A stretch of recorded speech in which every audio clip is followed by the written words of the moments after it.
नमस्कार, मैं हूँ रेणुका काले। मेरी हिंदी कक्षा हिंदी पथ में आपका स्वागत है। आज हम हिंदी व्याकरण के अंतर्गत पढ़ने जा रहे हैं कारक। जी हाँ, कारक। ये कुछ वाक्य हैं जिन्हें ध्यान से देखिएगा। राम ने पत्र लिखा। ने, ये आप देख रहे हैं। मोहन ने निबंध प्रतियोगिता में प्रथम स्थान प्राप्त किया। अब यहाँ जो मैंने रेड से लिख रखा है ने और में। माँ बच्चे के लिए को मैंने रेड से लिखा है खाना बनाती है। अब हम ये देखते हैं कि अगर ये जो मैंने रेड से लिखा हुआ है उसे अगर हटा दें तो वाक्य का क्या हाल होगा। राम पत्र लिखा, मोहन निबंध प्रतियोगिता प्रथम स्थान प्राप्त किया, माँ बच्चे खाना बनाती है। अब आपने देखा कि ये जो कुछ शब्द मैंने रेड से लिख रखे हैं, अगर उन्हें वाक्य में शब्दों के बीच में से हटा दिया जाए तो क्या वाक्य का कोई अर्थ निकल रहा है?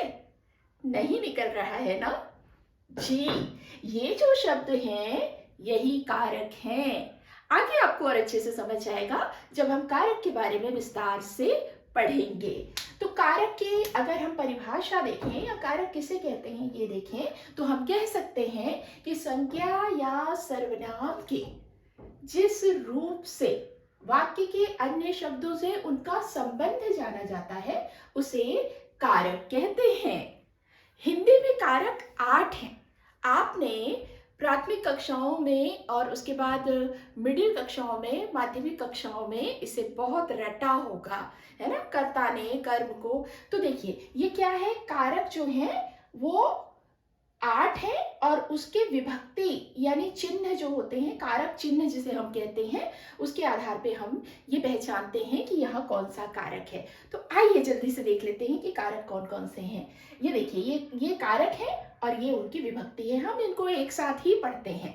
कर्ता ने, कर्म को, करण से, के द्वारा, के साथ, संप्रदान को, के लिए, अपादान से, संबंध का, के की, अधिकरण में, पर, संबोधन, हे, अरे, अहो। तो आपने देखा ये 8 कारक हैं और इन 8 कारकों के जो चिन्ह हैं, विभक्ति जिसे कहते हैं, विभक्ति चिन्ह या कारक चिन्ह जो हैं वो ये हैं। इन्हीं के माध्यम से हमें वाक्य में पहचानना होता है कि इस वाक्य में कौन सा कारक है। तो कैसे पहचानेंगे, किस कारक की क्या विशेषता है, उसके चिन्ह क्या है, उसका प्रयोग कैसे होता है, आइए देख लेते हैं सिलसिलेवार एक के बाद एक। जैसा कि मैंने आपको बताया कि हिंदी में 8 कारक होते हैं और इन 8 कारकों के बारे में हम जान लेते हैं। कारक में जैसे ये देखिएगा, कर्ता जो कारक है पहला, उसमें विभक्ति जो है या कारक चिन्ह जो है वो ने होता है। लेकिन मैं बता दूं कि ये ने के अलावा भी और होते हैं, जैसे ने, को, से, के द्वारा, और विलुप्त भी होता है। कई बार चिन्ह जो है विलुप्त होता है लेकिन उसका भान हमें हो जाता है कि यहाँ पे कर्ता कारक है। ठीक है, कर्ता यानी आप जानते हैं काम करने वाला। अब इसके उदाहरण से और भी स्पष्ट हो जाएगा। माँ ने भोजन बनाया, पिताजी को देखिए मैंने बोला ना को भी है, को ऑफिस जाना है, सीता से गीत नहीं गाया गया, बच्चों के द्वारा प्रार्थना की गई, प्रधानमंत्री विदेश गए हैं। अब आपने देखा कि ये जो उदाहरण है, इन तमाम उदाहरणों में ने, को, से, के द्वारा और प्रधानमंत्री विदेश गए हैं। यहाँ पे कोई भी चिन्ह नहीं है लेकिन हमें पता है कि यहाँ पर कर्ता कारक है। इसे पहचानने का तरीका ये है कि कर्ता जो कारक है यानी कार्य करने वाला है, उसको कैसे पहचानेंगे कि जो भी आपकी क्रिया है वो किसी के द्वारा हो रही है। भोजन बनाया गया किसके द्वारा, माँ के द्वारा। ऑफिस जाने का काम हुआ किसके द्वारा, पिताजी के द्वारा। गीत नहीं गाया गया किसके द्वारा, सीता के द्वारा। प्रार्थना की गई किसके द्वारा, बच्चों के द्वारा। विदेश गए हैं कौन या किसके द्वारा विदेश जाने का काम हुआ है, प्रधानमंत्री के द्वारा। तो ये तमाम हमें पता चल गया है कि ये कार्य करने वाले हैं। यहाँ पर जो पर्सन है वो हमें पता चल रहा है। तो ये क्या हो गया, कर्ता कारक। आ गया ना समझ में। आइए अब आ जाते हैं दूसरा कारक जो है हमारा कर्म कारक। इसकी पहचान हम किन चिन्हों से करते हैं कि यहाँ कर्म कारक है को और से। देखिएगा, ये जो कारक है ना, बहुत ही महत्वपूर्ण चैप्टर है। विभिन्न तरह की प्रतियोगी परीक्षाओं में, शिक्षक पात्रता परीक्षाओं में इससे प्रश्न आते ही हैं और हमें पहचानना होता है कि दिए हुए वाक्य में कौन सा कारक है। और वो बड़ी बारीक चीज होती है जिसमें हम त्रुटि कर देते हैं, क्योंकि प्रत्यक्ष रूप से तो हमें एक दो ही चिन्ह दिख रहे हैं, लेकिन और भी चिन्ह होते हैं और उनका प्रयोग कैसे होता है ये हमें जानना होता है। अब आ जाते हैं, अब इसके उदाहरण को देख लेते हैं। कर्म कारक में इसकी विभक्ति यानी कि कारक चिन्ह होते हैं को और से। उदाहरण देखिएगा, शिक्षक ने छात्र को पढ़ाया। ठीक है, छात्र को, किसको? छात्र को। अब यहाँ प्रश्न करेंगे, जो क्रिया है उससे जोड़कर किसको, किसने, ऐसे प्रश्न करेंगे तो हमें जो उत्तर मिल रहा है ना, वही कर्म कारक की पहचान कराता है। राम ने ताड़का को मारा। मारा राम ने, किसको मारा? ताड़का को। डॉक्टर ने मरीज से प्रश्न किया। किससे? किससे, देखिए किसको किससे, है ना, मरीज से प्रश्न किया, तो ये कर्म कारक हो गया। नौकर मालिक से डरता है। डरता है नौकर, किससे? मालिक से। अब आपने देखा, को और से ये जो है कर्म कारक के चिन्ह है, जिससे हमने इस वाक्य में पहचान लिया कि ये क्या है? कर्म कारक है ना। अब इसकी एक ट्रिक आपको बताती हूँ। देखिए, व्यक्ति से व्यक्ति का जुड़ाव जब होता है तो कर्म कारक होता है। जैसे राम का जुड़ाव, राम जो करता है, शिक्षक जो करता है, उनका जुड़ाव छात्र से है। राम का ताड़का से संबंध है, डॉक्टर का मरीज से, नौकर का मालिक से। तो आप देखेंगे कि छात्र, ताड़का, मरीज और मालिक ये सभी सजीव हैं, व्यक्ति हैं। ठीक है, जहां व्यक्ति है वहां जो कारक होगा वो कर्म कारक होगा। आगे हम करण कारक पढ़ेंगे। जब व्यक्ति के अलावा वस्तु से या भावना से, भाव से जुड़ाव होगा तो वहां पर होता है करण कारक। आपको आगे समझ आ जाएगा जब मैं आपको आगे इसमें उदाहरण आपको करण कारक के बारे में समझाने जाऊंगी तब। तो आइए चलते हैं, देख लेते हैं करण कारक के बारे में। कारक का अगला प्रकार है करण कारक और इसका चिन्ह है, विभक्ति चिन्ह है से। ये तीसरा कारक है करण कारक और इसका विभक्ति जैसा मैंने बताया से है, या इसका कारक चिन्ह से है। व्यक्ति का वस्तु या भाव से संबंध होता है ना, तब हम पहचान जाते हैं कि यहाँ पर करण कारक है। देखिए, से एक बार और आया है कर्म कारक। मैं आगे आपको जब समझाऊंगी तो आपको अंतर समझ में आ जाएगा। उदाहरण देखिएगा, राहुल पेन से लिख रहा है। ये देखिए, पेन निर्जीव है ना, पेन से लिख रहा है तो यहाँ हो जाएगा करण कारक। किसान हल से खेत जोत रहा है। किसान का संबंध हल से है, लेकिन हल क्या है? निर्जीव वस्तु है, तो यहाँ पे भी करण कारक हो जाएगा। राजू गेंद से खेल रहा है। किससे खेल रहा है? गेंद से, तो यहाँ पर गेंद भी एक वस्तु है, निर्जीव है, इसलिए यहाँ पर भी क्या होगा? करण कारक होगा।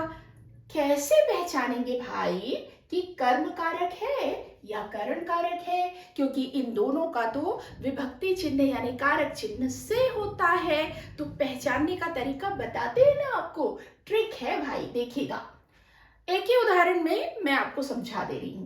कृष्ण राधा से प्रेम करते हैं। अब राधा क्या है? व्यक्ति हैं, सजीव हैं, है ना, तो यहाँ पे क्या हो जाएगा? कर्म कारक हो जाएगा। ठीक है, तो यहाँ क्या है? सजीव से, कृष्ण का संबंध सजीव से है, व्यक्ति से है, तो यहाँ कर्म कारक।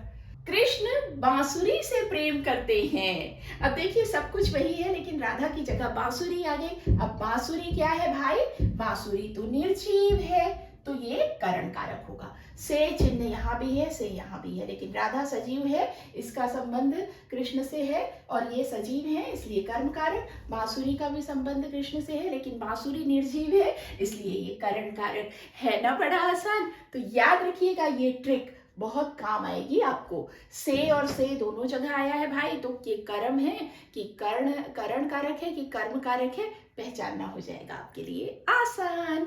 अब आइए देख लेते हैं अगला है संप्रदान। संप्रदान यानी किसी को कुछ देना, किसी के लिए। इसका उदाहरण है, इसका विभक्ति है के लिए, कारक चिन्ह है इसका के लिए। अब किसी को कुछ देना या किसी के लिए कुछ करना, ये जब प्रकट कर रहा है किसी वाक्य में, तो यहाँ पर हम पहचान जाते हैं कि ये संप्रदान कारक है। इसका के लिए तो है ही, इसके अलावा को, के वास्ते, की खातिर, निमित्त, इस तरह के भी अगर शब्दों का इस्तेमाल हो रहा है ना, तो हम पे ये पता रहना चाहिए कि यहाँ कौन सा कारक है, संप्रदान कारक है। कुछ देने की बात हो रही है, किसी के लिए कुछ करने की बात हो रही है, तो यहाँ संप्रदान कारक है। उदाहरण से आपको और भी समझ में आ जाएगा। पिताजी बच्चे के लिए खिलौना लाए।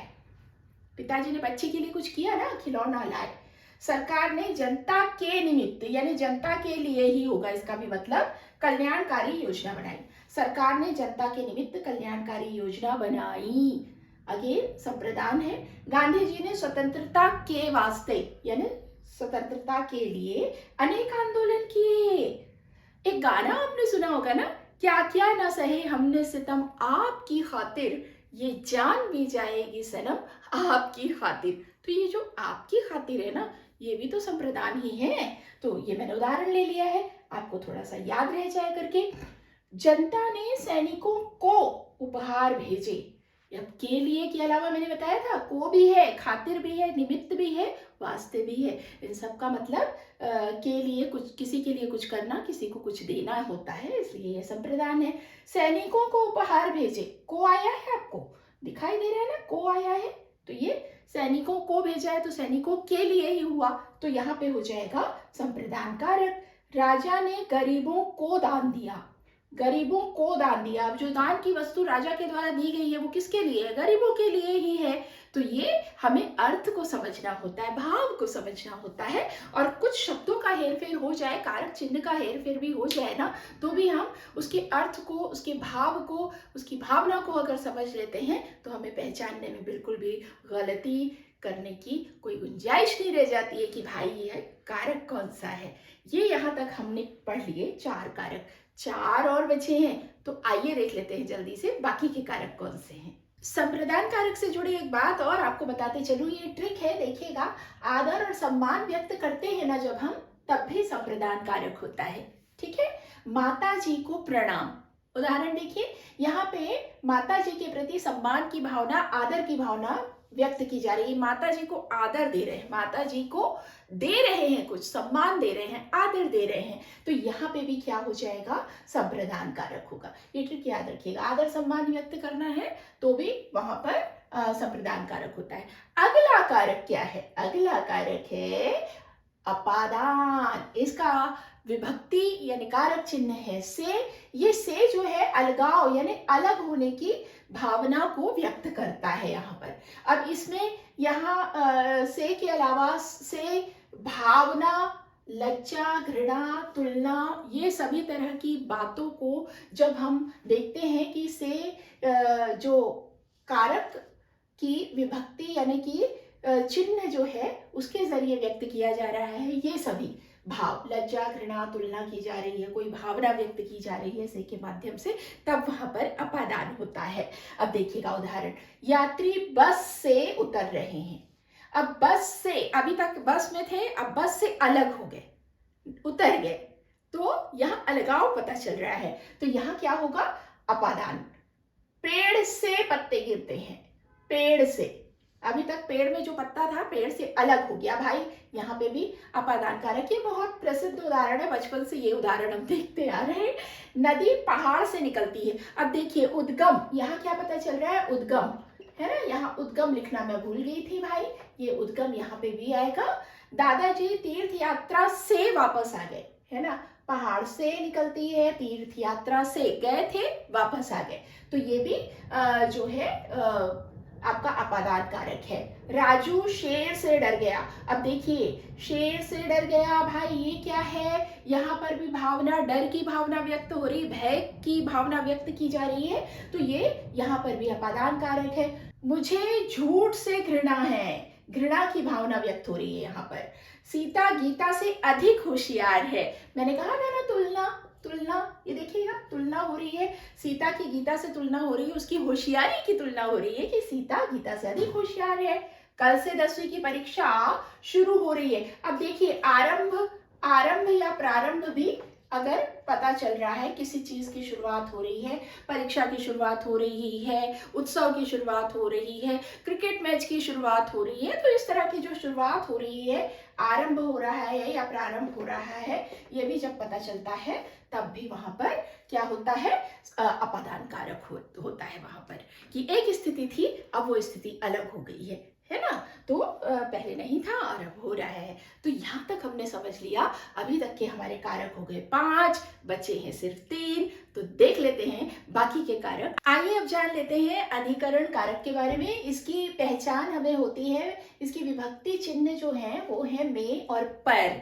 अब देखिएगा, ये जो है ना में और पर यानी अधिकरण, अधिकरण यानी आधार, किसी चीज पर आधार है, उसका आधारित है वो, है ना, उस पर भार है, उसके भीतर है, उसके अंदर है, उसके ऊपर है ना। अब जब अर्थ हम देखेंगे, इसके उदाहरण जब हम देखेंगे ना तो हमें ज्यादा अच्छे से समझ आएगा। उदाहरण देखिएगा, शाला में खेल प्रतियोगिता हुई। अब देखिए में, शाला में हुई है, शाला प्रांगण के अंदर हुई है, तो में यहाँ पर अधिकरण है। शेर जंगल में रहता है, शेर का रहने का आधार क्या है भाई, जंगल है। मेज पर किताब रखी है, मेज के ऊपर, मेज पर किताब रखी है। सीमा नृत्य में कुशल है, ठीक है, नृत्य में वो पारंगत है। तो इस तरह से हमने देखा कि अधिकरण जो है, अधिकरण कारक जो है में और पर, उसकी विभक्ति है, उसका चिन्ह है और उसका प्रयोग ऐसे होता है। अगला है अपना संबंध कारक। अब भाई संबंध कारक में क्या होता है, एक संबंध स्थापित होता है ना, संबंध बताया जाता है। इसका जो विभक्ति चिन्ह है का, की, के, रा, री, रे, ना, नी, ने। उदाहरण से आपको समझ में आएगा। देखिएगा, गीता की सहेली आई है, गीता का सहेली से संबंध बता रहा है, गीता की सहेली आई है। हाँ, तुम्हारा घर सुंदर है, रा आ गया आखिरी में, तुम्हारा घर सुंदर है, घर का संबंध तुमसे है, तुम्हारे घर की बात हो रही है। दिल्ली की सड़कों में जाम लगा है। अब देखिएगा, सड़कें कहाँ की है, दिल्ली की, संबंध दिल्ली, सड़कों का संबंध दिल्ली शहर से है। मेरी साइकिल, री, अगेन री आ गया यहाँ पे, देखिए इन्हीं में से आ रहा है, जो भी चिन्ह है इन्हीं में से आ रहे हैं। मेरी साइकिल ला दो, भाई मेरी साइकिल रही होगी किसी के पास में, मंगा रही हूँ अपनी साइकिल वापस। अपना छाता लेकर आना, ना आ गया। अपनी कहानी सुनाओ, नी आ गया, है ना। ये कहानी का संबंध वो सामने वाले से है, अपना खुद का बताओ बोल रहे हैं। दिल्ली की ऐतिहासिक इमारतें प्रसिद्ध है, दिल्ली की इमारतें, बहुत सारी इमारतें हैं, ऐतिहासिक शहर है वो, है ना, तो वहाँ पे बहुत सारी प्रसिद्ध इमारतें हैं, तो उसके बारे में बताया जा रहा है। दिल्ली की इमारतों का संबंध है एक दूसरे से, इमारत का संबंध दिल्ली से है। अब आखिरी कारक यानी कि 8वां कारक है अपना संबोधन। इसकी पहचान हम कैसे करते हैं, हे, अरे, अहो से। और एक खास चीज है, अरे, अहो जब लिखते हैं तो ये चिन्ह लगता है ना। तो उदाहरण से और भी अच्छे से समझ आ जाएगा। उदाहरण देखिए, हे प्रभु कृपा करो, अरे मेरी बात तो सुनो, अहो ये दृश्य कितना मनोहर है।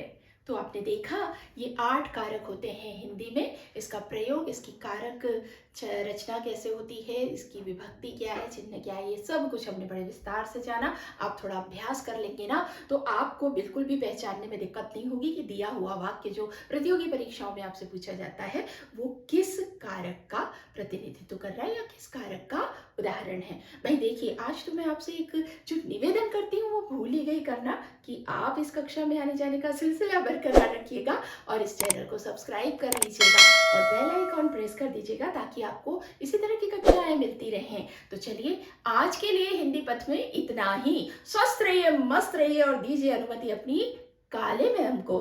नमस्कार।